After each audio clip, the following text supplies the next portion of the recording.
Tonight, border splurge, a KXAN investigation. Texas lawmakers have already given about $1.6 billion over the past decade to the Department of Public Safety to keep drugs from coming into Texas. And now the DPS is asking for another $1 billion in the upcoming legislative session.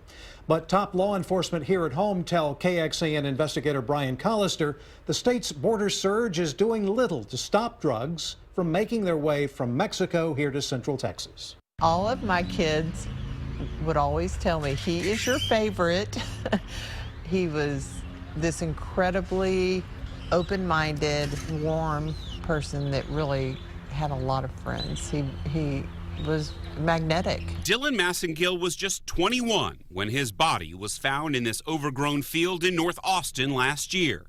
He'd overdosed on heroin. You don't get phone calls for things like that. They just show up, and I knew it was the worst day of my life to date.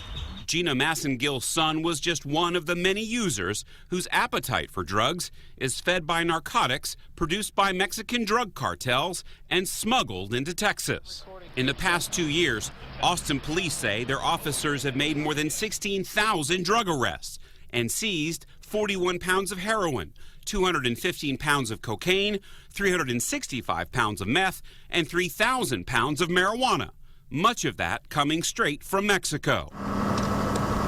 On a recent rainy morning, we went with APD's narcotics unit on a drug bust in southeast Austin. We found a little bit of what we believe is going to be meth, some cocaine. Sergeant Robbie Volk has worked narcotics on Austin streets for 15 years. I asked him if the state's border surge is cutting down the flow of drugs here. A decrease? No, I think it's pretty consistent. It's pretty much the same across the board. The drugs in Central Texas come from here. We're now 300 miles south of Austin along the Texas border with Mexico, where the state is spending hundreds of millions of your tax dollars to put state troopers, hundreds of them, all up and down here.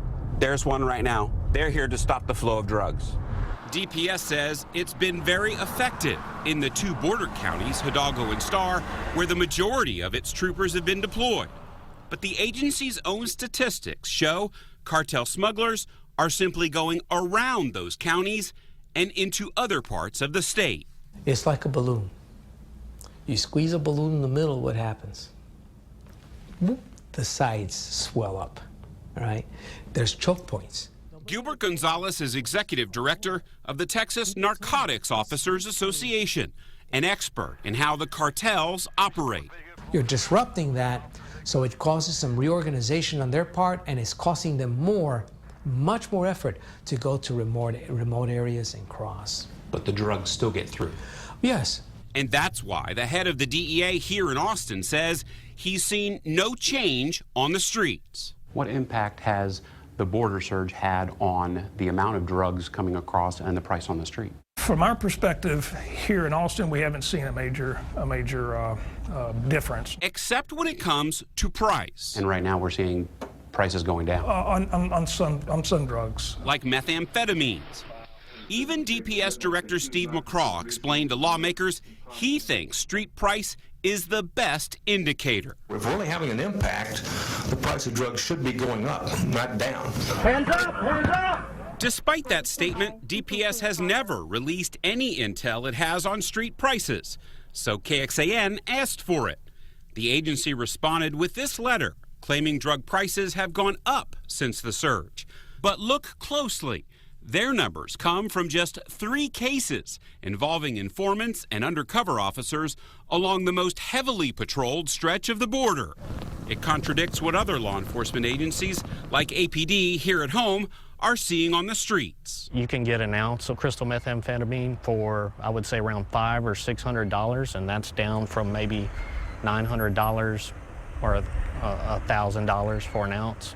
You know, so the price has gone down. So the price has gone down. Using simple economics, there's more supply available than there is the demand for the drug.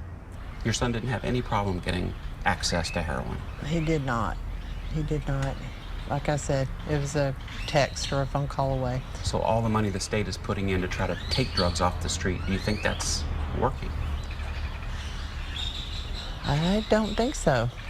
I think that, you know, that maybe it's time to look at some alternative ways to deal with it.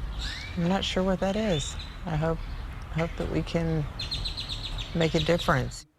And that's what lawmakers hope to do, to make a difference when they gave DPS millions of your tax dollars. Now, it took us 9 months of digging through records and traveling all the way down to the border to discover your money isn't helping troopers catch that many drug smugglers. In fact, most of the arrests that they make on the border are drunk drivers and small-time drug users. And when they do actually catch the drug smugglers, most of them are not going to prison.